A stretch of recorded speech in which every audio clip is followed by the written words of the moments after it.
మిగతా 7 నియోజకవర్గాల్లో అభివృద్ధి మరి గత 5 సంవత్సరాల్లో ఎలా ఉంది, ఈ 5 సంవత్సరాల్లో అభివృద్ధి ఎట్లా ఉంది అనేది మనం అందరం ఆలోచించాలి.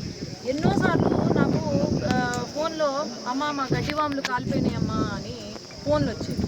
ఇక్కడ నందికొట్టు ఏమీ చేయలేని పరిస్థితి, ఒక ఫైర్ స్టేషన్ లేదు, ఏమీ లేదు, చేయలేని పరిస్థితి. పాపం గంటలు రోజుల తరబడి ఆ గడ్డివాములు అంటుకుంటున్నా కూడా ఎవరు వచ్చేవాళ్ళు కాదు. ఏమన్నా యాక్సిడెంట్స్ అయినా కూడా ఎవరు ఆదుకునే వాళ్ళు కాదు. కానీ ఎప్పుడో నుంచి నాన్న కళ యాక్చువల్గా ఒక ఫైర్ స్టేషన్ రావాలా మన నందికొట్కూరికి అని, అది ఈరోజు నెరవేరింది.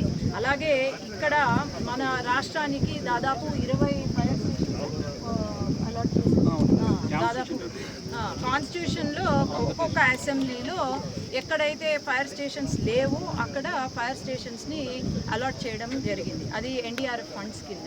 ఇది ఏంటంటే కేంద్ర ప్రభుత్వము కంప్లీట్గా ఇక్కడ మనకు ఫండ్స్ ఇవ్వడము, కట్టించుకోవడానికి కానీ ఇక్కడ నిర్మాణం చేసుకోవడానికి కూడా ఒక్కొక్క ఫైర్ స్టేషన్కి 2,50,00,000 రూపాయలు ఇవ్వడం జరుగుతుంది. మన రాష్ట్రం 5 సంవత్సరాలుగా ఎట్లా ఉండింది, మనకు ఆదాయం